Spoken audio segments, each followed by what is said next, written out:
அனைவருக்கும் வணக்கம். மிதுன ராசிக்காரர்களுக்கு எண்ணி 7 நாட்களில் இது நிச்சயம் நடக்கும். மிதுன ராசிக்காரர்கள் உயர்ந்த இலக்கை நோக்கி பயணிக்கக்கூடிய வகையில் தங்களுடைய விருப்பங்கள் நிறைவேறக்கூடிய அற்புதமான தருணமாக எந்தெந்த விஷயங்கள் அமைய போகிறது, கிரகநிலைகளின் அமைப்பு அதற்கு எப்படி பக்க உறுதுணையாக செயல்பட போகிறது என்பதை ஆராய்ந்து பார்க்கும்போது பல கிரகநிலைகளுடைய சஞ்சார அமைப்பு அதற்கு பதில் சொல்லக்கூடிய வகையில் மிகவும் சிறப்பாக உள்ள ஒரு தருணமாக பார்க்கப்படுகிறது.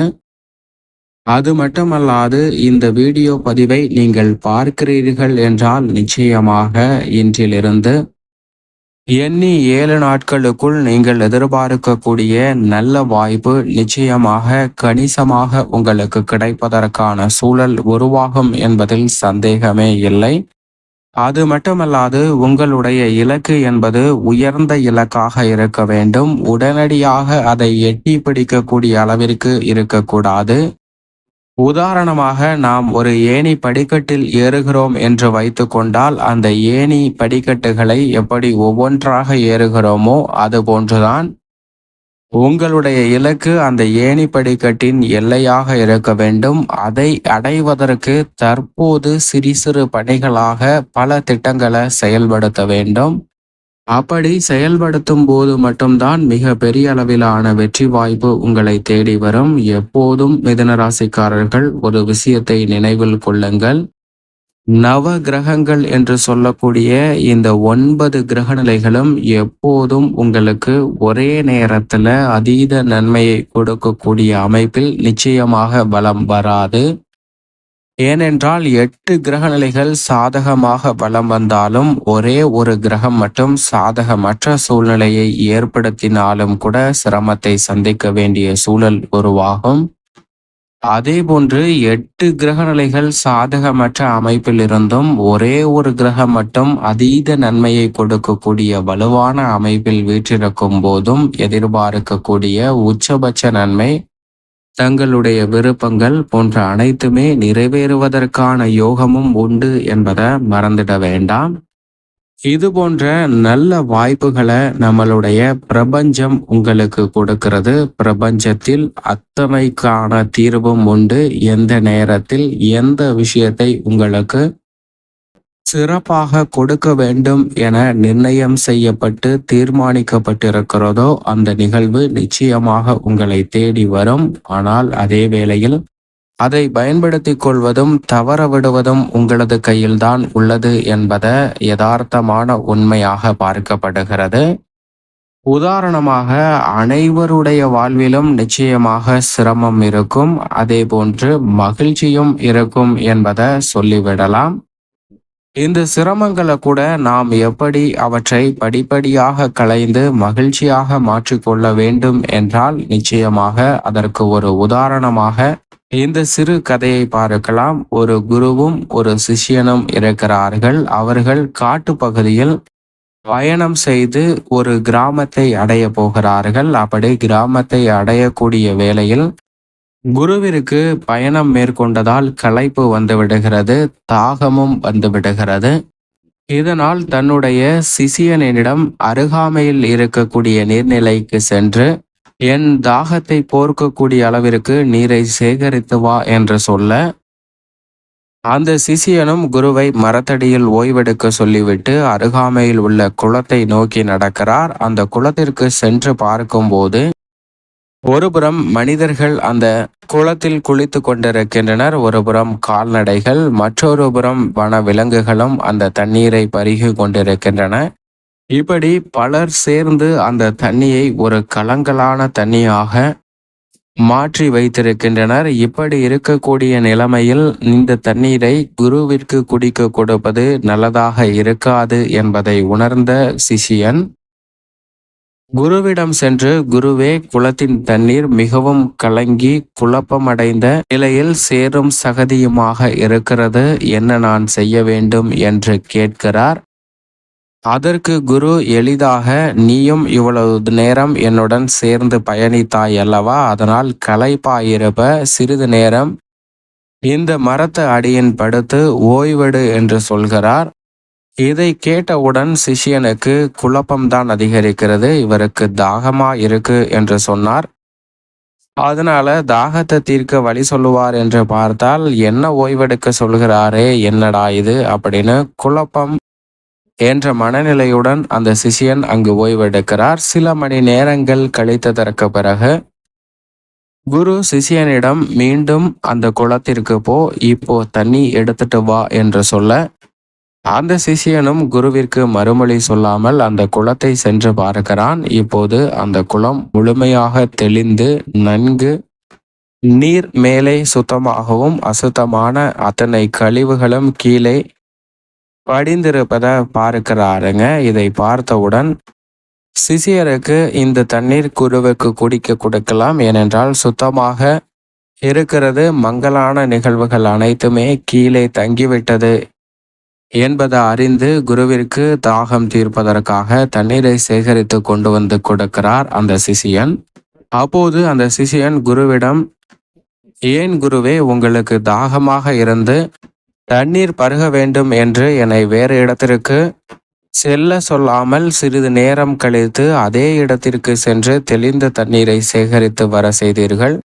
இதனுடைய தாற்பயம் எனக்கு புரியவில்லையே என்று குருவிடம் சிஷியன் கேட்க, குளத்தின் நீரை எவ்வளவுதான் நாம் கலங்கடித்தாலும் கூட அது சில மணி நேரத்தில் தெளிந்துவிடும். எனவேதான் உன்னை வேறொரு வேலைக்கு சொல்லாமல் அதற்கான நேரம் வரும் வரை காத்திருக்கட்டும் என்று உன்னை ஓய்வெடுக்க சொன்னேன்.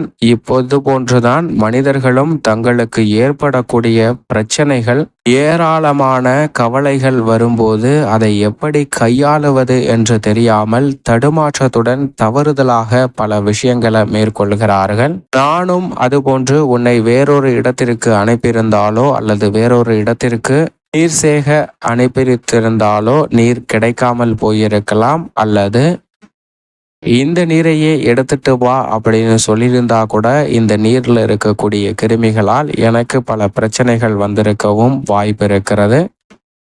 அதனால்தான் சிறிது நேரம் கழித்து அந்த நன்னீரை எடுத்து வர சொல்லி உன்னை அனுப்பி வைத்தேன் என்று சொல்ல, அந்த சிஷ்யனுக்கு மேலும் இன்னொரு சந்தேகம் எழுகிறது.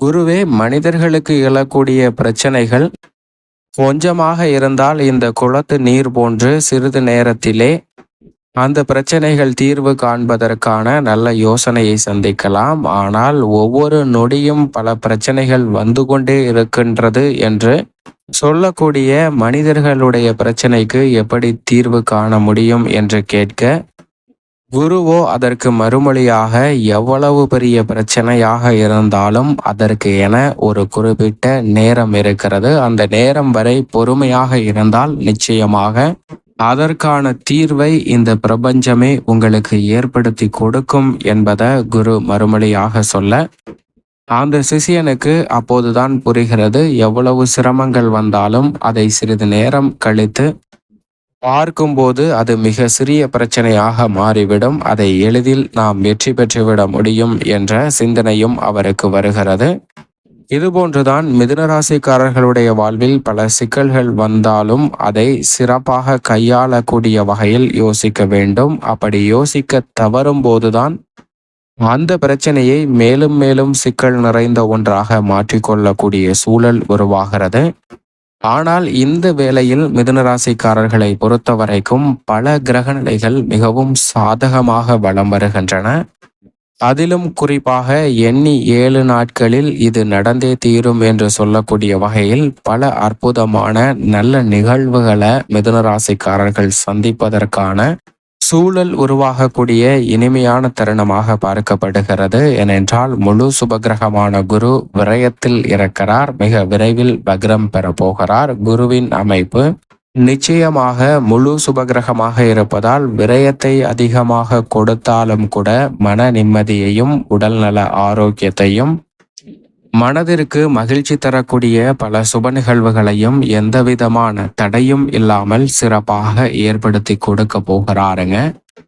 நீண்ட காலமாக பல நல்ல சுப நிகழ்வுகளுக்காக காத்திருக்கும் மிதுன ராசிக்காரர்களுக்கு நிச்சயம் எண்ணி 7 நாட்களுக்குள் நல்ல சுப நிகழ்வுகளுக்கான செய்தி நிச்சயமாக கிடைக்கும். திருமணம், புத்திர பாக்கியம், காதுகுத்து, வளகாப்பு, புதுமனை புகுதல், புதிதாக சொத்துக்கள் வாங்குதல், வருமானத்தை உயர்த்தி கொள்ளக்கூடிய வாய்ப்பு என பல நல்ல சந்தர்ப்பங்கள் இந்த தருணத்தில் நிச்சயம் மிதுன ராசிக்காரர்களை தேடி வருவதற்கான யோகம் உண்டு என்பதுதான் யதார்த்தமான உண்மை. அது மட்டுமல்லாது இந்த வேளையில் ராசிக்கு மிகவும் சகாயமானவராக இருக்கக்கூடிய சனி பாக்கிய ஸ்தானத்தில் ஆட்சி பலம் பெற்றிருக்கிறார். அவர் வக்ரம் பெற்றாலும் கூட சிரமம் பெரிய அளவிற்கு இல்லை என்பதுதான் யதார்த்தமான உண்மை. எனவே புதிய வேலை வாய்ப்பிற்காக முயற்சி செய்தால் விரும்பிய வேலை வாய்ப்பு சிறப்பாக அமையும். தொழில்துறை, வியாபாரத்துறையில் பல்வேறு வகையான குழப்பங்கள், சங்கடங்கள் மறைந்து தெளிவு பிறப்பதற்கான நல்ல வாய்ப்பும் யோகமும் வலுவாக கிடைக்கிறது. ராகு மிகவும் வலுவாக கர்மஸ்தானத்திலும், கேது பாக்கியஸ்தானத்தில், சனி சஞ்சரிக்கும் போது சுகஸ்தானத்தில் கேது அமர்ந்திருக்கிறார். கேதுவின் மீது குருவின் சுப பார்வை பதிகிறது. இப்படி பல அற்புதமான மாற்றங்களை கொடுக்கக்கூடிய அமைப்பில் கிரகநிலைகள்ல சஞ்சாரம் இருப்பதால் நிச்சயமாக இந்த வேளையில் மிதுன ராசிக்காரர்கள் உயர்வான இடத்தை நோக்கி பயணிக்கக்கூடிய வகையில் நல்ல பல சந்தர்ப்பம் உண்டு. தொழில் ஸ்தானத்தை ராகு வலுப்படுத்துகிறார்.